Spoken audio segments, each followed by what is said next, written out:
तो हेलो दोस्तों, कैसे हैं आप लोग। तो जैसा कि आपको पता है कि हम लोग सीएसआईटी ब्रांच का डेटा वार हाउसिंग 8 सेमेस्टर का डिस्कस कर रहे हैं और पिछले लेक्चर में हम लोगों ने यूनिट नंबर 1 को बहुत अच्छी तरीके से डिस्कस किया था। आज हम लोग यूनिट नंबर 2 को स्टार्ट करने वाले हैं और अच्छा खासा रिस्पॉन्स आप इस पर भी दिखाइएगा ताकि जल्दी हम लोग यूनिट नंबर 3 को अपलोड कर सकें। और वीडियो को लाइक कर दीजिएगा, प्यारा सा एक कमेंट करिएगा ताकि मुझे भी मोटिवेशन मिल सके। तो आइए स्टार्ट करते हैं। यूनिट नंबर 2 का पूरा आपके सामने सिलेबस जो है वो नजर आ रहा होगा। सबसे पहले हम बात करते हैं ओलैप सिस्टम के, यानी ऑनलाइन एनालिटिकल प्रोसेसिंग। इसका क्या होता है, पूरा नाम होता है, फुल फॉर्म होता है।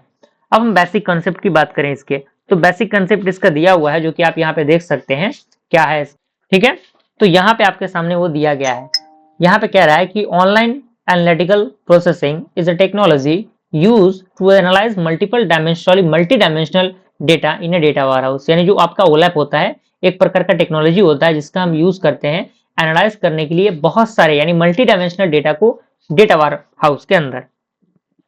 ठीक है, अब यहाँ पे कह रहा है कि it helps users perform complex analytical process query quickly. यानी ये जो है मदद करता है यूजर को जिससे कि वो कॉम्प्लेक्स एनालिटिकल क्यूरी को क्विकली क्या कर सके, परफॉर्म कर सके।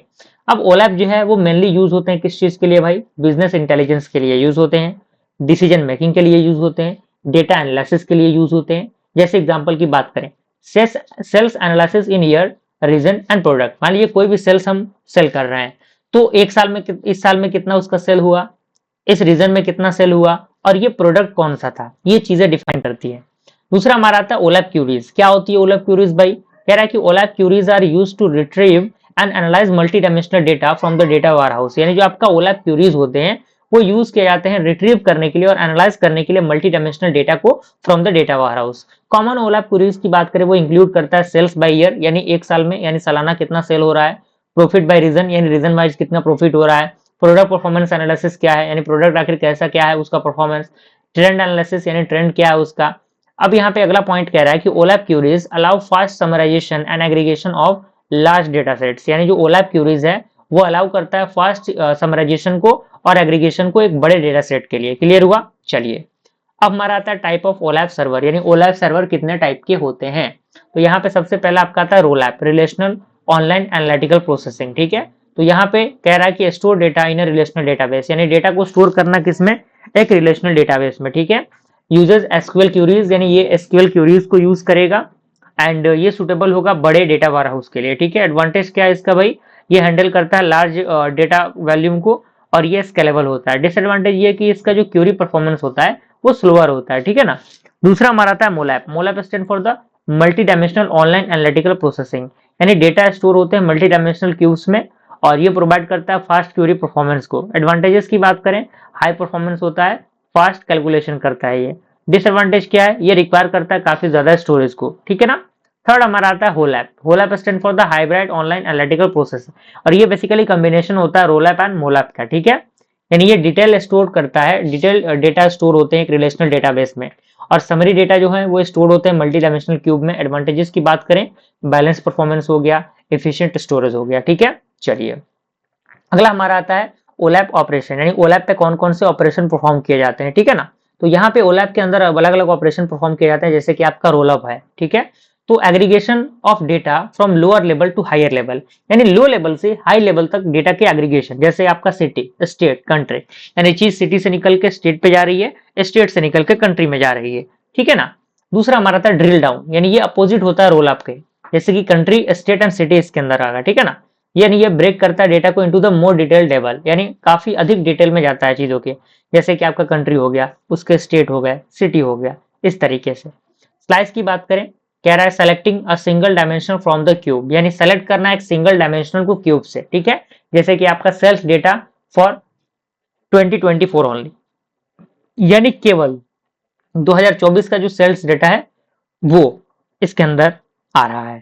डाइस की बात करें, सेलेक्टिंग मल्टीपल डायमेंशन, यहाँ पे सिंगल डायमेंशन सेलेक्ट हो रहा था लेकिन यहाँ पे हम मल्टीपल डायमेंशन सेलेक्ट कर सकते हैं, जैसे कि sales of product A in Delhi during 2024, यानी 2024 के दौरान प्रोडक्ट ए का सेल कितना है दिल्ली के अंदर, ये हम फाइंड कर रहे हैं। तो एक साथ दो तीन चीज को कर रहे हैं तो डाइस के अंदर ये आता है, डाइस ऑपरेशन के अंदर। पाइवट की बात करें, रोटेट ये होता है, rotate the data cube two view the data from the different perspective, यानी रोटेट करना डेटा क्यूब्स को जिससे कि हम व्यू कर सके डेटा को from the different perspective. Okay, चलिए अगला हमारा आता है data warehouse hardware and operational design. क्या होता है ये? तो कह रहा है कि designing a data warehouse requires proper hardware infrastructure and operational planning. यानी डिजाइन करना डेटा warehouse को रिक्वायर करता है एक प्रॉपर हार्डवेयर इंफ्रास्ट्रक्चर को और ऑपरेशनल प्लानिंग को। अब हार्डवेयर रिक्वायरमेंट्स क्या होते हैं? ये हाई कैपेसिटी होता है स्टोरेज सिस्टम का, ये हाई परफॉर्मेंस सर्वर होता है और ये फास्ट नेटवर्क कनेक्टिविटी प्रोवाइड करता है और बैकअप स्टोरेज सिस्टम इसके पास होता है। ये जो कंपोनेंट्स होते हैं वो मदद करते हैं मैनेज करने के लिए किस चीज को भाई? बड़े मात्रा में जो डेटा होता है एनालिटिकल डेटा, उसको मैनेज करने में ये मदद करता है। ठीक है ना। अब हम बात करते हैं सिक्योरिटी इन डेटा वारहाउस, यानी डेटा वारहाउस के अंदर सिक्योरिटी क्या होता है? तो कह रहा है कि security is important to protect the sensitive business information. है जो सिक्योरिटी है वो इंपॉर्टेंट होता है प्रोटेक्ट करने के लिए सेंसिटिव बिजनेस इंफॉर्मेशन को। और सिक्योरिटी जो है मेजर करता है, मेजर्स इंक्लूड यानी किन किन चीजों को सिक्योरिटी इंक्लूड करता है। पहला आपका आता है यूजर का ऑथेंटिकेशन, एक्सेस कंट्रोल यानी कौन कौन सा यूजर उस चीज का एक्सेस देगा, डेटा इंक्रिप्शन, नेटवर्क सिक्योरिटी कैसा है, रोल बेस्ड एक्सेस क्या है, पर्पस क्या है इसका, सिक्योरिटी इन डेटा वारहाउस यानी डेटा सिक्योरिटी को डेटा वारहाउस के अंदर यूज करने का पर्पस क्या है, प्रिवेंट करना अनऑथराइज्ड एक्सेस को, प्रोटेक्ट करना जो आपके कॉन्फिडेंशियल डेटा होते हैं उनको। ठीक है ना। चलिए अब आता है हमारा क्या? बैकअप एंड रिकवरी आता है। तो यहाँ पे कह रहा है कि backup and recovery mechanism ensure data availability and protection from the failure. Okay, मतलब क्या आपका इसका? यानी इसके अंदर मतलब कह रहा है कि जो बैकअप और रिकवरी मैकेनिज्म होता है वो इंश्योर करता है किस चीज को? डेटा की अवेलेबिलिटी को, यानी कौन सा डेटा अवेलेबल है। प्रोटेक्शन किसको प्रोवाइड करना है? फ्रॉम द फेलियर से। बैकअप टाइप की बात करें तो पहला आपका आता है फुल बैकअप यानी complete copy of the database, यानी डेटाबेस का कंप्लीट कॉपी होता है ये। दूसरा आपका आता है इंक्रीमेंटल बैकअप यानी backup of only the change data, यानी केवल चेंज डेटा का बैकअप लेना। और डिफरेंशियल बैकअप की बात करें तो backup of data change since last full backup, यानी जो डेटा चेंज हुए हैं लास्ट फुल बैकअप के अकॉर्डिंग उनका डेटा होता है इसके अंदर।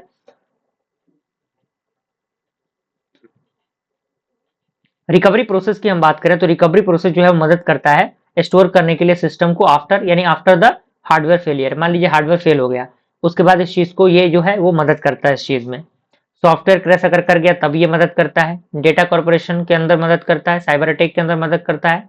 टेक्निक्स कौन कौन से इंक्लूड होते हैं इसके अंदर? तो डेटाबेस रिकवरी इंक्लूड होता है, डिजास्टर रिकवरी प्लानिंग यूज होता है, डेटा रेप्लिकेशन इंक्लूड होता है। ठीक है, तो ये सारे फॉर्मेशन थे जो कि यूनिट नंबर 2 के थे। एक बार मैं स्क्रॉल डाउन कर रहा हूं ताकि आप इसका स्क्रीनशॉट ले लें अगर आप नोट्स बना रहे हैं तो। बहुत इंपॉर्टेंट है, सारी चीजें अच्छी तरीके से इनका नोट्स बनाइएगा।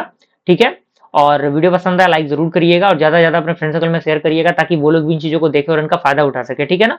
तो मिलते फ्रेंड्स अगले वीडियो में, तब तक के लिए थैंक यू।